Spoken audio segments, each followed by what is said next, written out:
The poor should be just fine with standing, shouldn't they? In that case, I'll be on my way home. My name is Sophia. After losing my husband to illness early on, my daughter Emily and I have been supporting each other. I've worked hard to raise Emily. I think that might have made her feel lonely at times. However, Emily has been fortunate enough to find a wonderful young man, Jack Taylor, and they are now in a relationship.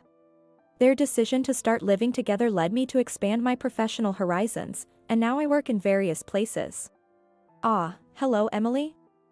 It's Mom. How are you doing? Yeah. I'm good. Jack's fine too. That's great to hear. Oh, by the way, I was on a business trip recently and I'd like to drop by with some souvenirs. Will you be home this weekend? Thanks. But the weekend? It might be difficult. Can I come by on a weekday evening instead? I felt a bit uneasy with Emily's hesitance. But I didn't delve deeper, assuming she might just be busy. Little did I know, I would later regret not being more attentive at this moment. We agreed to meet the following Wednesday, and I suggested we all have dinner together, including Jack, which they happily accepted. It had been a while since I last saw Emily due to my frequent business trips. I eagerly awaited Wednesday, looking forward to seeing Emily and Jack. And then came the promised Wednesday night. Mom. I'm home. Good evening. Thank you for having me over as well. Good evening. Welcome, both of you. Dinner is ready. Emily's hair had grown longer since I last saw her, and Jack's was shorter. It's remarkable how much a change in hairstyle can alter someone's appearance. Regardless, it was reassuring to see them both looking well. I quickly warmed up the dinner I had prepared and set the table. They offered to help, but considering the hour's drive to my place, I figured they must be tired and declined their offer. Meals that I often have alone felt more enjoyable with the three of us around the table. Indeed, cooking for loved ones is always a joy. How have things been lately? Are you two enjoying yourselves? When I asked, they exchanged glances and smiled. Yeah. Every day is fun. Yes. I might be spoiling Emily a bit, but we're having a great time together. Their cheerful responses were very reassuring. Seeing my child happy always puts my mind at ease. As we talked about work and recent happenings at home, I felt truly content. Emily, always so dependable, and Jack, kind and cheerful. Jack might be a bit whipped, but perhaps that's just the right balance. My only wish is for Emily, who lost her father early and experienced loneliness, to find happiness. The day we reunited flew by, and before midnight, they headed back home. Sometime later, I received a call from Emily. Hello, Emily? What's the matter? Mom, well, no, it's nothing. Emily, clearly troubled, was about to hang up. But I couldn't let it go. Wait, Emily. Something's up, right? I'm here to listen, so please talk to me. Mom, yeah. Thank you. Can I come over next weekend? Of course. I'll be waiting for you. We ended the call, and I anxiously awaited the weekend. I was tempted to call her several times out of concern, but I guessed she must have wanted to talk in person, hence her request to visit. I found myself waiting for the weekend nonetheless. When the weekend came and Emily arrived, I made some coffee and handed it to her. However, Emily just stared at the coffee without taking a sip. Sensing she was deep in thought, I decided to break the silence. Emily, are you okay? Startled by my voice, Emily managed a wry smile. Before reluctantly beginning to speak. I don't want Jack to know, but it seems like Jack's mom doesn't like me. She told me to break up with him. What?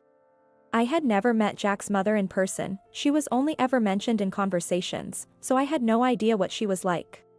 But if she went as far as to demand a breakup, there must be something serious. Did you ask her why? Well, please don't be shocked, Mom. It seems she had an issue with us being a single-parent family after I mentioned it. Is that really the reason? She said, a girl raised in a single-parent household can only do so much. I can't let you be with Jack. How could there be such an unreasonable reason? How could someone hurt Emily and demand a breakup for such a cause? I was completely unable to comprehend it. So, even in this day and age, there are still people who hold such prejudices. It seems so. I told her that my dad passed away from an illness, but she still said it doesn't change the fact that we're a single-parent family. Seeing Emily force a laugh despite clearly feeling down hurt me deeply. Emily and I had gone through tough times after losing her father, my husband. We overcame those times, and there's absolutely nothing to be ashamed of. I wanted to help in any way possible, but I wondered if there was any solution. Anne. I didn't want to bring it up like this, but Jack proposed to me recently. Oh, really? That's wonderful. I was, of course, thrilled. But considering Jack's mom, I'm torn about what to do. I see. Yes, she will be your mother-in-law if you get married. I would naturally be delighted about Emily and Jack's marriage. However, given Emily's situation, I could understand her dilemma. Continuing the conversation, I learned that Jack's mom typically visits on weekends and seems to be kind when Jack is around.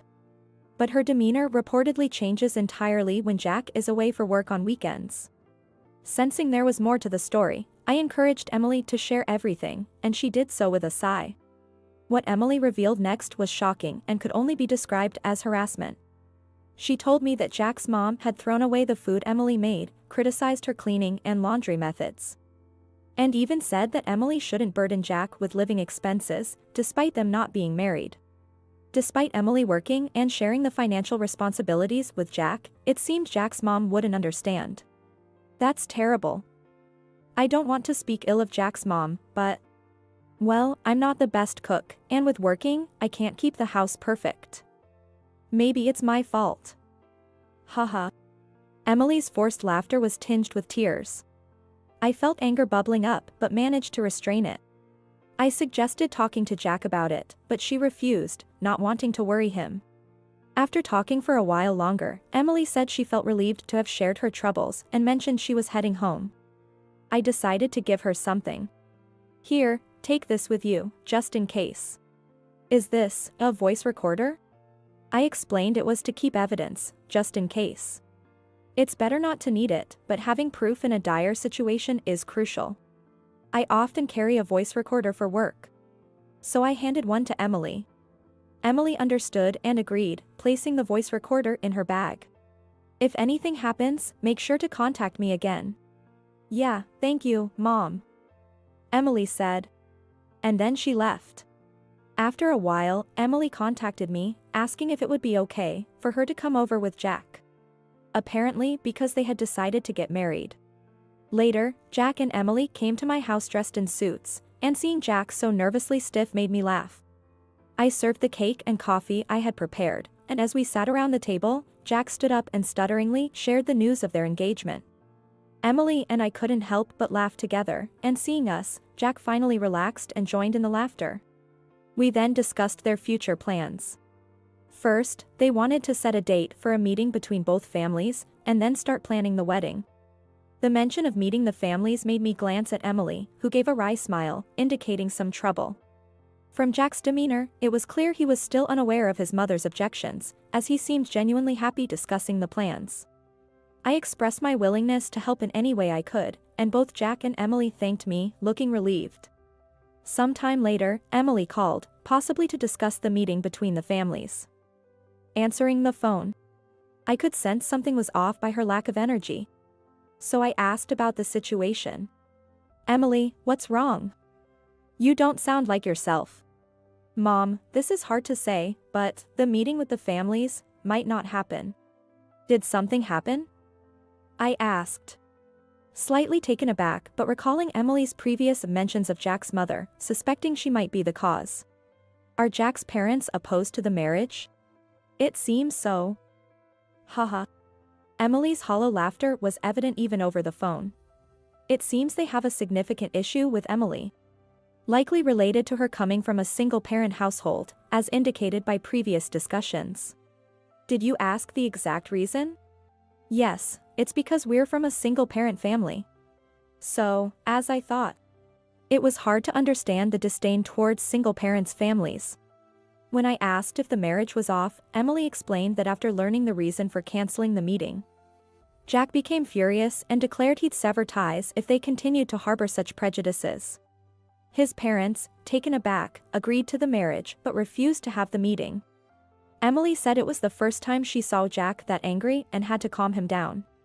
After going home that day, they talked it over, and with Jack's continuous apologies, they decided to forego the family meeting. "I'm sorry, Mom. With the opposition, maybe we should reconsider the timing of the marriage." "Don't be silly. Don't worry about the meeting. What matters most is how you and Jack feel about each other. You're both adults." I shared my thoughts, feeling sorry for Emily but reassured knowing Jack was on her side. Jack said the same thing. He can't comprehend his parents' stance. "After all, it's our decision to get married, right?" Hearing this made me glad that Emily had someone like Jack by her side. They decided to proceed with the wedding so I would formally greet Jack's parents at the event. Honestly, I'm worried about Emily's life after marriage, but since she's an adult, I try to refrain from interfering as much as possible. Afterwards, it was nice to hear her happily talk about their honeymoon plans and how they're visiting various wedding venues, finding all of them so appealing that they're having a hard time deciding. The next day, I received an unusual call from Jack. "Hello, Jack? What's up?" "Mother. I believe Emily must have told you about the recent situation." "Yes, I heard. It must have been tough. I'm truly sorry. I had no idea my parents harbored such prejudices." Jack seems to be quite shocked by this incident. He probably never imagined such remarks could come from his own parents. As a parent myself, it's infuriating to think about saying such things to a child. Jack, who called to apologize for hurting Emily, is clearly very concerned about her. And he kept apologizing to me, expressing his regrets. "There's no need for you to apologize. I'm truly grateful that Emily has someone like you who always puts her first," I reassured him. When I said this, his voice trembled as he thanked me. I understand that changing ingrained prejudices is difficult. That's why I told him not to worry about it and instead focus on proving those prejudices wrong by being a happy couple, making his parents regret their initial disapproval in a good way. After our conversation, I started thinking about what I could do for them, and decided to prepare a surprise gift. Time passed, and the wedding day finally arrived. Despite some minor issues along the way, it seemed Jack had been a solid support for Emily, and we were about to celebrate their big day. I pulled out an album from the closet, looking through photos of Emily as a baby, with her father holding her, then her kindergarten pictures, and the ones taken after we became just the two of us. Remembering those times brought tears to my eyes. Our Emily is getting married tomorrow. She's found a wonderful person, somewhat reminiscent of you. Please watch over their wedding and ensure it goes smoothly. I spoke to my husband in heaven. Though I received no reply, I felt as if he was smiling back. On the awaited day of the wedding, I left my house, feeling unexpectedly nervous even though I wasn't the one getting married, which made me chuckle to myself. Arriving at the venue, I went to see Emily, who seemed to be in the midst of preparations. When she turned to me, I expected to see a smile, but her face was pale. "What's wrong? You're as pale as a ghost." "Yeah, just too nervous." "Am I going to be okay?" She stammered, apparently overwhelmed by her nerves. Relieved, I gently caressed her back. "Don't worry. Your dad and I are both watching over you, and above all, you have the husband you chose right beside you." After hearing this, Emily took a deep breath and seemed to calm down a bit. She thanked me and asked the staff to proceed with the preparations. Watching her, I too realized that the moment was truly upon us. Then, I decided it was time to greet Jack's parents. Upon arriving at Jack's dressing room, I found only Jack and some staff members. It seemed his parents had left a short while ago. I approached Jack to speak with him. "Hi, Jack. The big day is finally here," I said. Turning to me, his face was as pale as Emily's, a clear sign of his nerves. He exclaimed, causing me to laugh, which seemed to fluster him even more. "I'm sorry. I didn't expect to be this nervous." "Haha. Don't worry, it's quite endearing to see you both like this," I reassured him. "I'm sorry. What are you apologizing for?" I found myself reminiscing about my own wedding. Certainly, my husband and I were also very nervous on our wedding day, both of us stiff with tension. And the staff had to work hard to calm us down. It's quite endearing to think that, in some ways, they resemble us. After greeting Jack, I set out to find his parents, but couldn't locate them before the ceremony started. I decided to wait for an opportunity during the reception to offer my greetings. As the ceremony began, I walked down the aisle with Emily, a role her father would have filled. The emotion of the moment was overwhelming, bringing tears to my eyes. In front of all the guests, I handed Emily's hand to Jack. Watching them exchange smiles filled me with a mix of joy and a touch of sadness. After the ceremony, as we moved to the reception area, I managed to find Jack's father. "Excuse me, are you Mr. Taylor, Jack's father?" "Yes, and you are," he inquired. "I'm Emily's mother." I apologize for the late introduction. "Congratulations on today. Please take good care of Emily from now on," I said, extending my wishes and hopes for their future together. When I offered my greeting, there was a moment of silence. Just as I was wondering what was going on, an unpleasant reply came back. I see. So you're the bride's mother, huh?" Looking up, I could clearly see a look of disgust on Jack's father's face, and I couldn't help but think, I knew it. "Well, nice to meet you." Deciding it was best to minimize interaction, I quickly excused myself after the greeting. Jack's mother, who I had heard about from her, was not present, so I hadn't met her yet, but I decided to look for another opportunity later. Could it be Sophia? On my way to the reception, a man stopped me. "Yes, that's me, but..." His face brightened immediately as I spoke. "Of course. It's me. Don't you remember? I'm Michael Johnson." "Michael? Of course, I remember you. But why are you here?" I had met Michael Johnson once before through work and remembered him as a very responsible young man despite his youth. "I'm the groom's cousin. Are you by any chance related to the bride?" "I see. Yes, the bride, Emily, is my daughter. Thank you for coming today." "Ah, I see. Congratulations. I never expected to meet you here." I chatted with Michael for a bit before we continued to the reception hall. Upon entering, Michael and I parted ways, and I looked for my seat. However, my name was nowhere to be found. When I asked a staff member, they were surprised and hurriedly left the hall, saying they would check immediately. Noticing this, Jack's father approached me with a smirk. "Is there a problem?" "Well, I can't find my seat." He burst into laughter at my response. His laughter was so irritating, and he loudly said so that others could hear.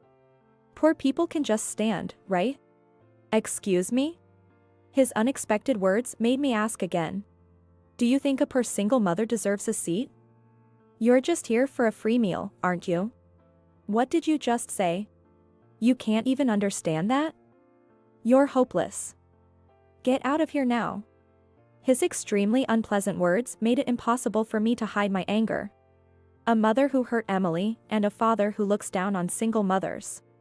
It's a wonder how a good person like Jack could come from such parents. "Then, I'll be leaving." "Well, at least you're obedient. Can't talk back because it's true, huh?" Ignoring his remarks, I left the reception hall.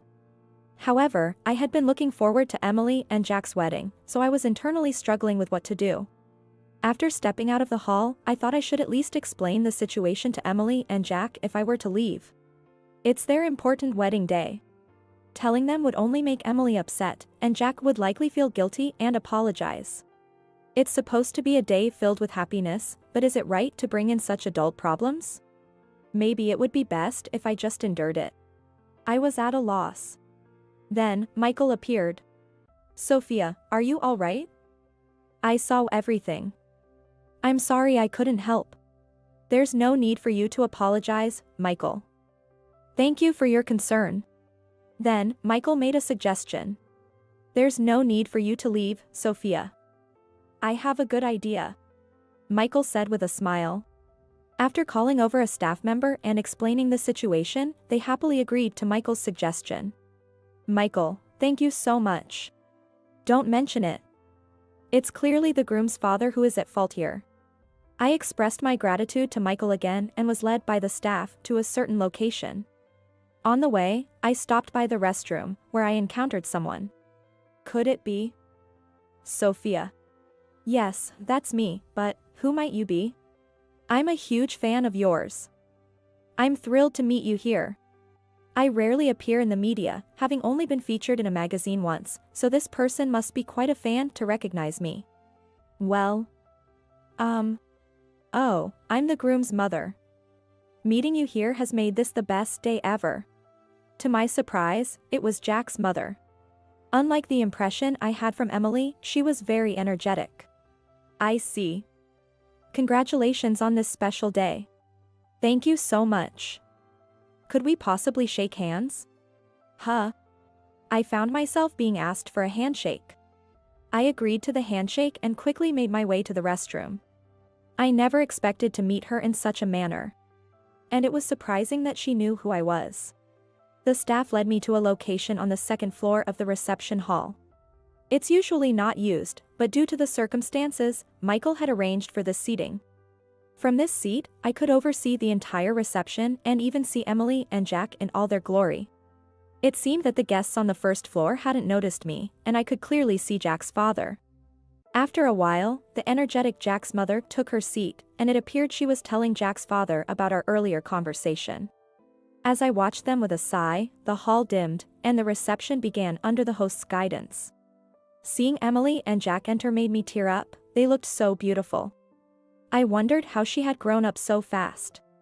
I'll never forget the sight of them walking shyly while surrounded by blessings. At one point, Emily and Jack looked up and smiled at me. Having heard that I was there, I waved back, taking several photos of them with my phone. Then came the time for reading letters of gratitude to the parents. Jack's parents were grinning as they watched Emily. But when they noticed me stepping onto the stage, Jack's father grimaced, and Jack's mother turned pale. Pointing at me, she trembled and stammered, "What?" I gave my speech and had Emily read her letter. By the end, Emily, Jack, and I were all in tears. We received a round of applause, and after receiving a letter and bouquet from Emily, I stepped down from the stage. Back in my second floor seat, I could see Jack's father and mother whispering to each other. Probably about me. Looking over at Michael, he nodded and gave me a thumbs up. I couldn't help but chuckle at that. I made a mental note to thank Michael properly someday. After the reception, when I went to see Jack's parents were there. I coldly asked, "Do you need something from Emily?" "No, it's not that. We wanted to speak with you." "What are you going to talk about?" "See. This is the kind of person she is. Why should I have to apologize?" "You. This lady is someone significant. Please, I'm begging you, apologize." "No, an apology is not necessary. Besides, what exactly are you apologizing for?" As I pushed back, Jack's mother, pale-faced, hurriedly apologized. "My husband was extremely rude to you. I am terribly sorry. Please forgive us." "What rudeness are you referring to?" "The comments about you being poor and deserving only standing." "I'm truly sorry." Jack's mother seemed to be apologizing for her husband's behavior, but that wasn't what mattered to me. "I can't believe you are Emily's mother. If we had known, this never would have happened. Who I am shouldn't matter, should it? Besides, it was you who refused the meeting." "Well, that's..." As I brought up the issue of the meeting, Jack's mother fell silent. She seemed to be apologizing only for her husband's actions, but as far as I was concerned, she was no different. I didn't have a good impression of them. They continued to make excuses, claiming they would have been happy to meet if they had known it was me. And blaming Emily for not informing them in advance, insisting that they were not at fault for refusing the meeting. However, I made it clear that one of the main points of a meeting is to get to know the other person. And they had prejudged everything based on our family situation. Once again, I realized we had irreconcilably different values. Perhaps upset by my rebuttal, Jack's father spoke up next. "You may be famous, but you don't look it. Are you sure it's not a case of mistaken identity? Besides, you're just a poor single mother." "Oh, and what might that mean?" That's when Michael intervened in our conversation. Jack's father was shocked to see Michael. Mr. Smith, the vice president. Indeed, Michael appeared to be the vice president of the company where Jack's father worked. The current president is Michael's father, who seems to be preparing to hand over the company to him. Although Michael is Jack's cousin, his father took his wife's surname. Who exactly are you referring to as a poor single mother? Well, this person here. Really? You mean Sophia? If so, that would be quite serious, wouldn't it? Serious? It seems, Keith, you're unaware of who Sophia is. She is a world-renowned painter. I heard that from my wife, but she's just a painter, right? Still poor, nonetheless. Ignorance is truly frightening. Sophia's paintings sell for millions at the lowest. What? Jack's father was dumbfounded. Meanwhile, Jack's mother shrank in size, unable to hide her turmoil. Seeing this made me sigh again.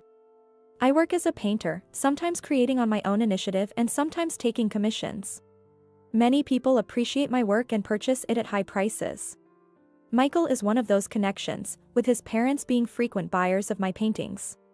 He acts as a liaison for me, communicating with my manager, and we've met once in this capacity. You're kidding. Ask my parents. They've bought them, after all. The highest price was $1 million. $1 million. That time was quite something. There was a bidding war over one of Sophia's works. But my parents really wanted it. So we ended up going to auction and winning. The passion was incredible. He looked at me with a laugh as he said this. I thanked him for that time, and he insisted on thanking me again in return. Looking over at Jack's parents, both were pale and looking down. Disrespecting Sophia like that would surely sadden my parents. As Michael said that, Jack's father suddenly looked up, breaking into a cold sweat. Please, not that. I'll apologize, he pleaded with Michael.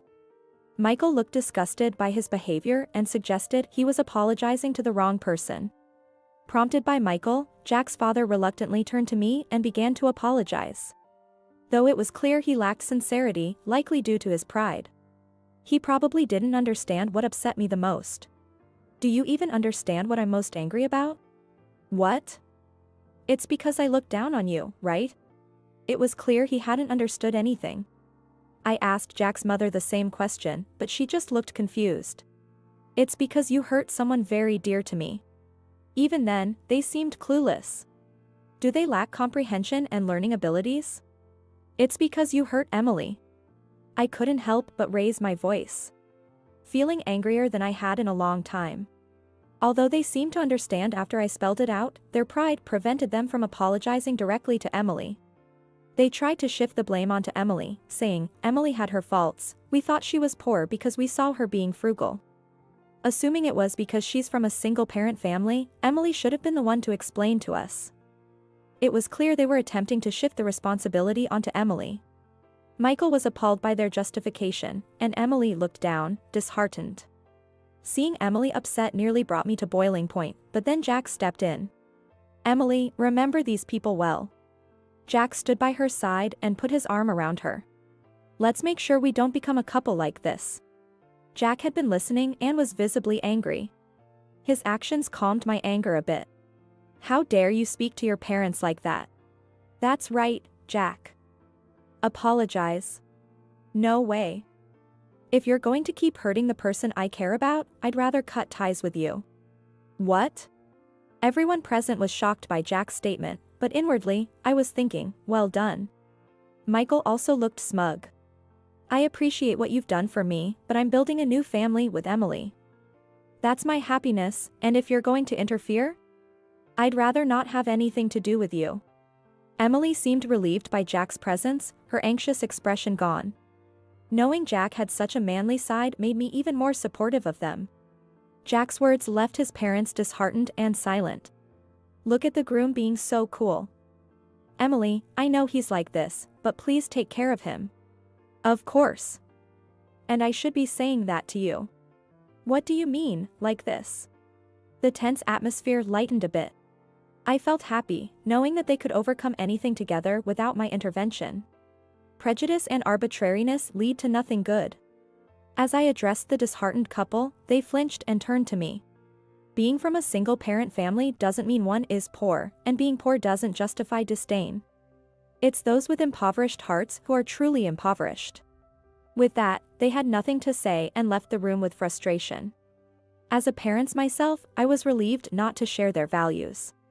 I realized how much I owed to Emily for the person I am today and felt a renewed sense of gratitude towards her. A few days later, my manager contacted me, saying a man insisted on speaking with me, claiming to be related. Curious, I agreed to take the call. Hello? Hey. It's Jack's father. The call was from Jack's father. He had looked up my office contact information to get in touch with me. Ah, what can I do for you? Convince President, Mr. Smith. Confused, I asked for more details.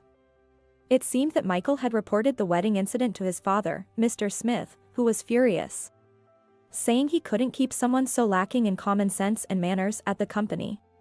Since my office had a contract with the company, they were considering action that might harm the company. So you're asking me to plead for leniency? Why should I? Company matters don't concern me.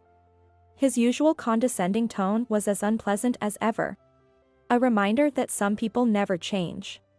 We've been unable to contact Jack since the wedding, and we're in trouble.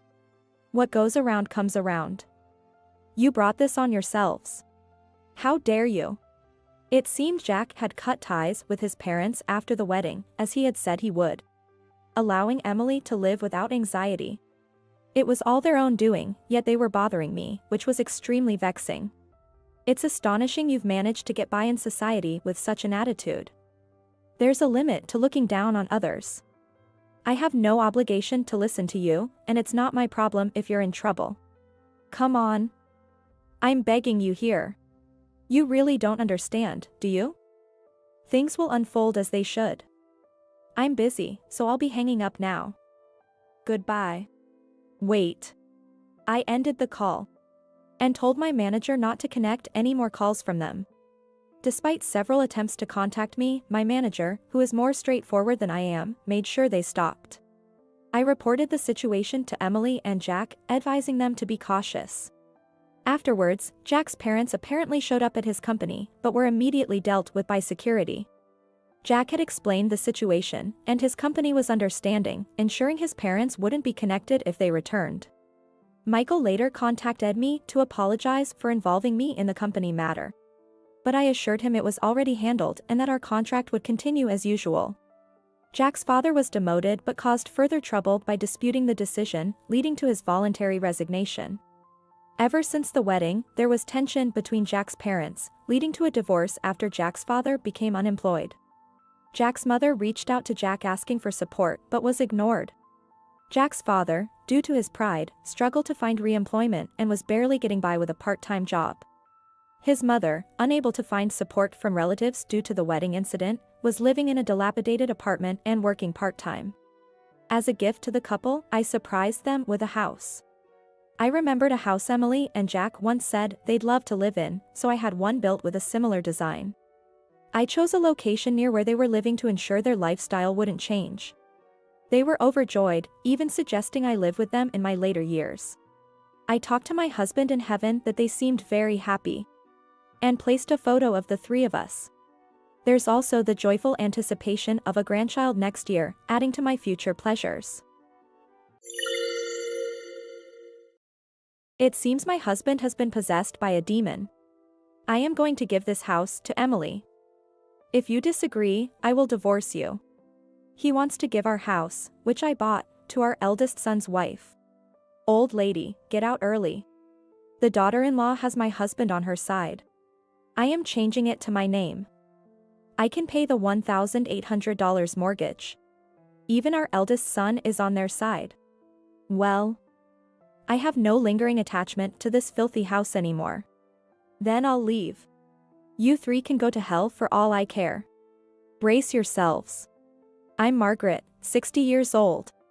I work in a senior position at a major company. I live with my husband, George, who is 2 years younger than me. Last year, we remodeled our house thinking about the future. Our house was built by my father and is quite old. Because of it, it was pretty run down, and we wanted to make it more comfortable for our approaching old age. But given our age, the mortgage was a bit high at $1,800. However, it wasn't an amount we couldn't pay, and since I'm in a senior position at a major company, we passed the mortgage assessment. George works as a manager at a small to medium-sized restaurant and earns less than me, so it was easier for me to get the mortgage. It's tough to keep paying with my income. It was originally your father's house, and now it's in your name. I'm sorry, but could you pay it all? In exchange, I'll contribute more to our living expenses. We discussed and decided to remodel. Our home, now beautiful and comfortable, is unrecognizable. Transforming the house I've lived in since childhood can make us continue living here. It is truly delightful. But I never imagined I'd be the one leaving. One day, my phone vibrated. I'm getting married. I was told this over the phone by my eldest son, Daniel. Daniel is 31 and works as a department manager at a major company. Ever since he was young, our eldest son has been diligent, dedicating himself to his studies and club activities. He's been incredibly passionate about his work even after becoming an adult. Because of this, I've never heard any rumors about him. A woman whom Daniel is considering for marriage. Truly intriguing. I wonder what kind of woman she is. Since Daniel likes her, she must be wonderful. But, what if she's exploiting Daniel's limited love experience for something sinister? With my son bringing home a woman for the first time, I was both excited and anxious. Then the day of the introduction came. A woman with brown hair wearing a white chiffon dress, embodying purity, arrived. I'm Emily. Nice to meet you. She was very well-mannered and clean, making a great first impression. Pleased to meet you, father, mother. She said with a bright smile, showing her beautiful white teeth. I can entrust Daniel to this person. As I thought this, it seemed George felt the same, as he was all smiles. She seems like a good girl. As George softly murmured this, the woman clasped his hand, looked him in the eyes, and said, I'm so happy to hear you say that, George. Let's get along well. What? What is this girl doing? I was taken aback by her closeness and instinctively drew back. Daniel was also surprised. But George seemed pleased. Although I wasn't jealous, I wasn't exactly feeling great about it. What are you doing? I considered about Daniel's feeling and approached her. She immediately apologized in a flustered manner. I'm so sorry. It's our first meeting, and my apologies. And quickly let go of George's hand. I often hear that I don't quite get personal boundaries right. I don't mean any harm by it, it just happens. I'm truly sorry. She didn't seem like a bad person. Still, given the good first impression, her earlier behavior was surprising. But Daniel was totally smitten with her. Despite her earlier actions, he said, yeah. Emily might not get personal space, but I think that's one of her good points. I'm shy around women and not very sociable, but because she approached me like that, I was able to date her and now we're even considering marriage. It's surprising how much Daniel has changed because of Emily's actions. Please take good care of Daniel. Despite my thoughts, she must be a good person. I approved of their marriage. Things moved swiftly, and a few weeks later, they were officially married. I truly wished for their happiness. Half a year after their marriage, one day. I'm home, huh? When I returned from work, I noticed women's shoes at the entrance. Going into the living room, there was Emily. Oh. Mother-in-law. Welcome back. Looking at the table, there were empty cans and bottles of alcohol everywhere. It seemed they had been drinking together. Well, what's this? I wondered why they were having a drinking party without Daniel. Curious, I asked. Well, when I was about to leave work, I bumped into Emily by chance. She said she wanted to get closer to me, so we decided to have a drink. But it's just before payday, so you're probably short on cash, right? That's why I invited her to drink at our place. Why are they drinking at our place? It would have been better if Daniel was also here, and although I didn't want to intrude on the newlyweds, they could have drunk at Daniel and Emily's place. I said this while tilting my head. It could have been at our place too, but this house is so beautiful, isn't it? And right now, our place is a bit messy. Her speech was slurred. I was surprised by her casual way of speaking since she usually speaks so properly, but it must be the alcohol talking. Still, why were they drinking together? Why didn't you invite Daniel? I think it's a little out of the ordinary for a wife to come to her in-laws' house alone, and that too for a drink, even though they are newlyweds. Ever since I saw them, I've been looking for Daniel. Dan is, you know, swamped with work right now, tons of overtime and all. So, I've been feeling super lonely, just so lonely. Emily started crying as she said that. There, it's not your fault, Emily, the bad one here is Daniel for neglecting you, especially since you're newlyweds. George began to comfort her by patting her head as he said this. Oh. George. What is this scene? It's unsettling. Hey. George. Emily is your daughter-in-law. It's not right towards Daniel, and you shouldn't do this. I scolded George for his excessive behavior. Then. No. Don't get mad at him. Emily defended George. Huh? I was so bewildered that I blurted it out without thinking. I had a lot I wanted to say, but I was too tired from work and found everything too bothersome. I'm going to take a bath. Please clean up afterwards. I sighed and escaped to the bathroom as if fleeing the scene. Then I called Daniel to explain the situation. He interrupted his work and said he would come to pick her up right away. Emily might seem odd to me, but considering he would come despite being busy, Daniel must really love her. However, their married life might be somewhat challenging. I might become the unpleasant mother-in-law, but I decided to give Daniel some advice about their future life together once he arrived.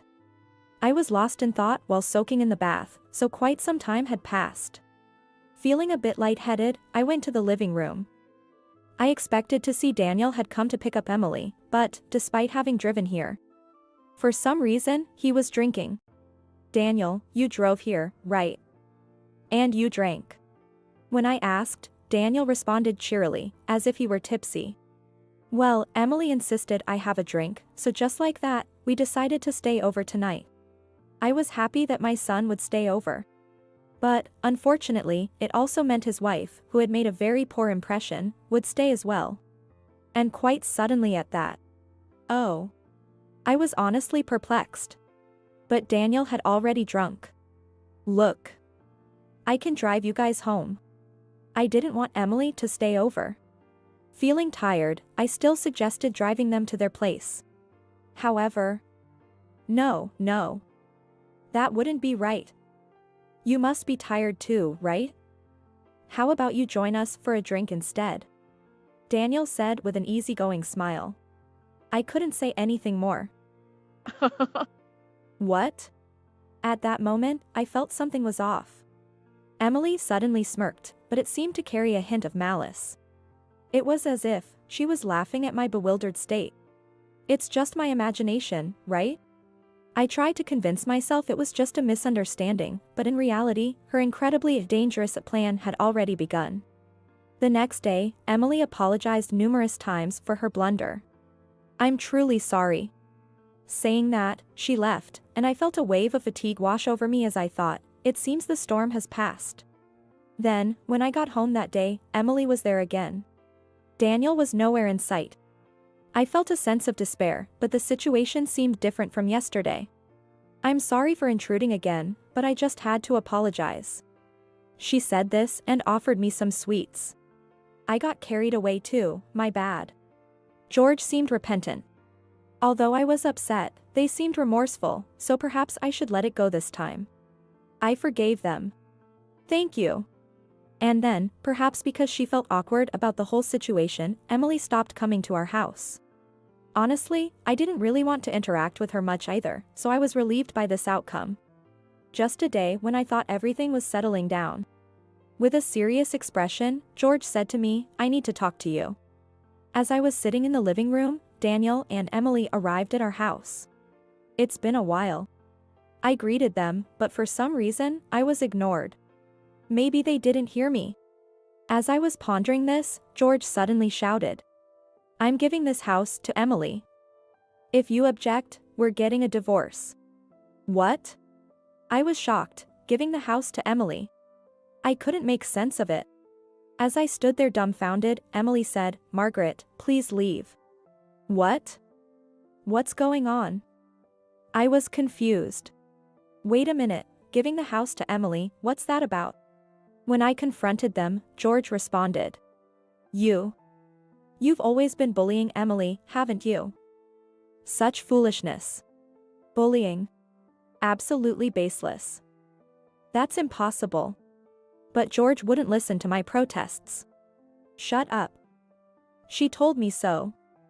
She said she couldn't come to the house because of it and she cried about it. George continued to yell as Emily cried. Why is this happening? Then Daniel, as if to join in, also lost his temper. I can't believe you'd do such a thing, Mom. That's really messed up. The more I denied it, the angrier they got, and Emily's tears kept flowing. That's why I'm divorcing you. Get out now. I'm going to live here with them. Why do I have to give my house to Emily in the first place?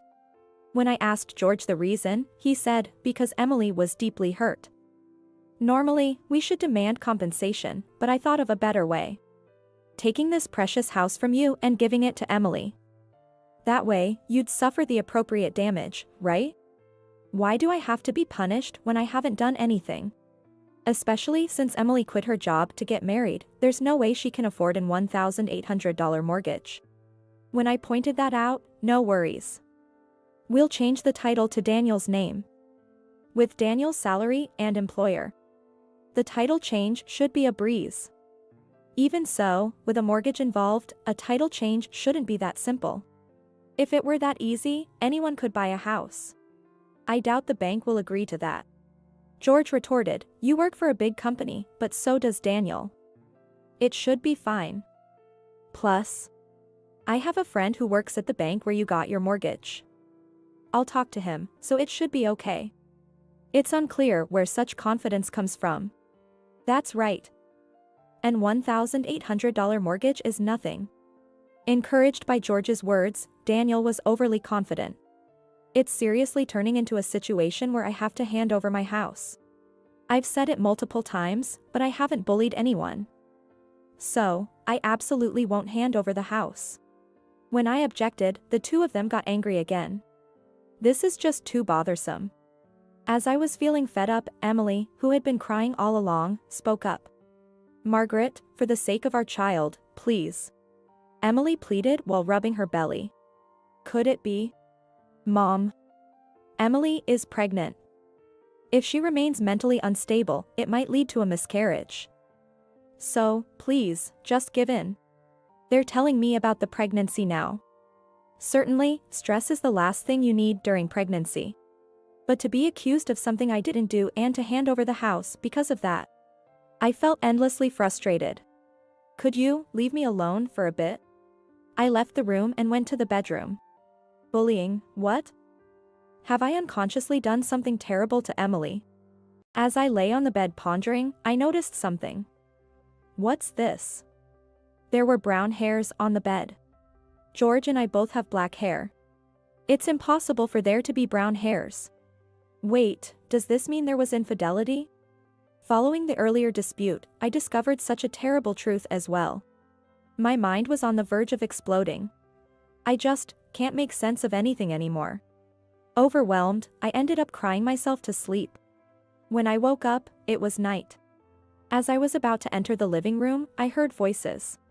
It seemed Daniel and Emily hadn't left. I wish I could have had a drink too. You can't, Emily, you're pregnant. George and Emily were getting lively. I had no opportunity to join in. Emily's mysterious accusation had left me feeling down. As I stayed out of the living room, suddenly I heard sounds that seemed like smooching. Emily. I love you. Stop it, George. What if Daniel and your wife find out this? What? What are they doing? What on earth is happening? It's fine, he's passed out drunk. And she's been in her room this whole time, she's probably asleep by now. Sulking in bed, huh? That's bad. The brown hair was likely Emily's. Disgusting. What were they doing on the bed where I had just been sleeping? I feel nauseous. They're probably planning to have a good time with Emily behind Daniel's back after kicking me out. My house used for their affair. Fine, I'll get rid of this repulsive house. But remember this. The next morning, I pretended as if I had slept in my bedroom and appeared before the three of them as if nothing had happened. In reality, I didn't want to sleep in that bed anymore and was too shocked to sleep at all. Are you finally going to hand over the house? When I said, I've decided to give up the house, everyone's faces lit up with smiles. Great. Then let's go change the title. I should pass the loan assessment easily. Daniel was visibly excited. He probably doesn't know anything. I felt sad, but I decided not to enlighten a son who completely disregards his mother's words and he is under his wife's thumb. Not yet, anyway. Then followed days filled with the hustle and bustle of divorce proceedings and title changes. It was tough, but somehow the title change was completed. This is no longer your house. George taunted me. Get out already, old lady. Emily whispered in my ear. I was infuriated. But I was going to leave anyway. Letting go of the house I had lived in since birth. It was sad, but it had also been tainted by infidelity. I had no more attachment to it. And from here on, I would stir up trouble for these three odd characters. Just wait and see. About a month after I left. I'm finally ready. I visited my former home. When I rang the doorbell, George is furious despite it being a long time. He snapped, "What does a stranger want? I have something to talk about." "Won't you let me in?" I asserted strongly. "Why should I let you into my house?" George was adamant about not letting me in. "It's something very important. For Emily too." Something important for Emily? Mentioning her name got me smoothly admitted into the house. Honestly, I didn't even want to say her name, it felt so repugnant. But I knew George was weak for her, so I used her name. "A stranger has come." Stranger? Sure, I might technically be a stranger after the divorce, but that's no way to speak. George's attitude irked me. "What do you want now?" The three of them were on high alert. "I want you to see this." I laid out the photos. "Is this?" The photos showed George and her on a date. In fact, after the divorce, I had hired a detective to tail the two of them. As a result, I got photos of them dating. Wait a minute, what?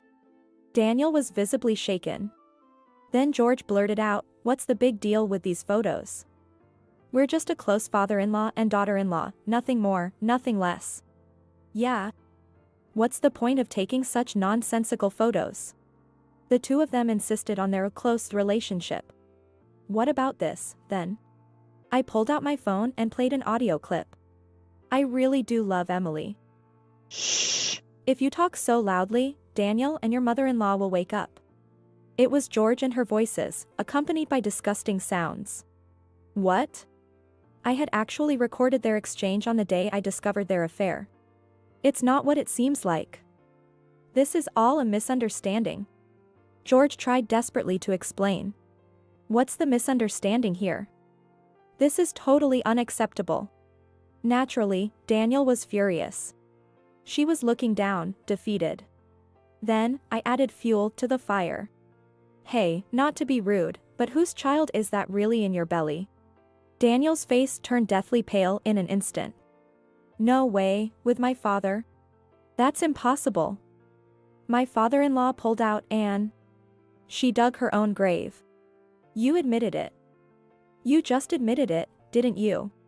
The three of them screamed, and George and Daniel got into a scuffle. Ouch. It seems the fight caused her stomach to cramp, and the fight was paused. And then I quickly said, "I've been saying it all along, haven't I? I wasn't bullying Emily. Could it be that you lied to get rid of me, and you made Daniel believe you?" Daniel was taken aback. "You're kidding, what's that about? That's the worst. I can't believe I trusted you and not my mom." Daniel, regretting that he had listened to the wicked woman and hadn't believed me. "Now that we know this much, just tell us everything." Daniel yelled at the two of them.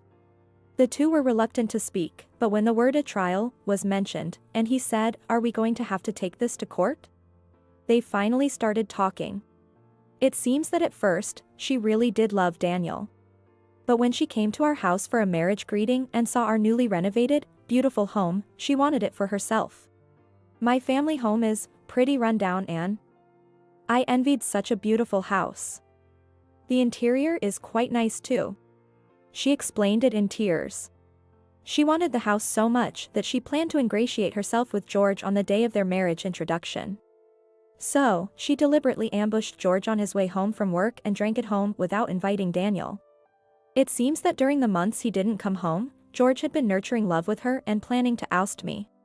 If that was the case, you should have suggested living together from the start. When I said that, she remained silent for a moment before responding. The image of a mill didn't sit well with me. My mom and grandma at home were always fighting. My grandma used to pick on my mom. So I thought I didn't want to live with a MIL. The only way to live comfortably in a clean house was to ask my mother-in-law to leave. Indeed, with such an image, she wouldn't want to live with their mill. But to go as far as taking someone's husband. However, what did George think of this reality? I knew I was being used. But, when I came to greet her, and she held my hand and smiled at me, I was all ready. Despite knowing he was being used, George fell in love and chose to do such a thing to keep her by his side, abandoning me. You guys are the worst. When Daniel said that, the two of them just hung their heads and cried. Afterward, Daniel naturally went through with the divorce. When he had the child's DNA checked just to be sure, it turned out to be George's child. I won't be paying child support, Daniel said as he demanded alimony from the two of them. Of course, same here. To think I'd have to demand alimony from my own father. As Daniel lamented, I patted his head. We were driven mad by a foolish woman. But more than us, her life would be thrown into chaos, something she would regret forever. And my premonition came true. 2 years have passed since then. She decided to remarry George and stay together without getting a divorce. This decision was supposedly made for the sake of their child. To work, she enrolled her child in daycare. Grandpa? I mean, Daddy came to pick you up today, huh? It seems she is being judged by the other moms at the daycare. While the children seem to be having fun together, she's filled with sadness because she hasn't been able to make any mom friends. Furthermore, when she explained to her parents about the divorce and remarrying George, they were furious, directing their anger towards George. Now, they are estranged. It's all a result of her own actions. By the way, Daniel is now living alone in that house. I wanted to sell it, but that would have been too cruel to Mom. After all, this is the house where Mom has lived her entire life, right? A house filled with so many memories. I can't sell it. Even though I said it was creepy and he could sell it, he's filled with too much guilt to go through with it. Perhaps because I said too often that house is creepy. He had the house cleaned and threw out all of George and her belongings. Daniel, who went to such lengths, said, even though it was because of that woman, I did something terrible to Mom. You might not forgive me, but please, see me or come to the house on a whim and let me show my filial piety. He even gave me a luxury hotel voucher as a present. Daniel is truly repentant. I can't forgive him yet, but I'm willing to try to return to our original parent-child relationship.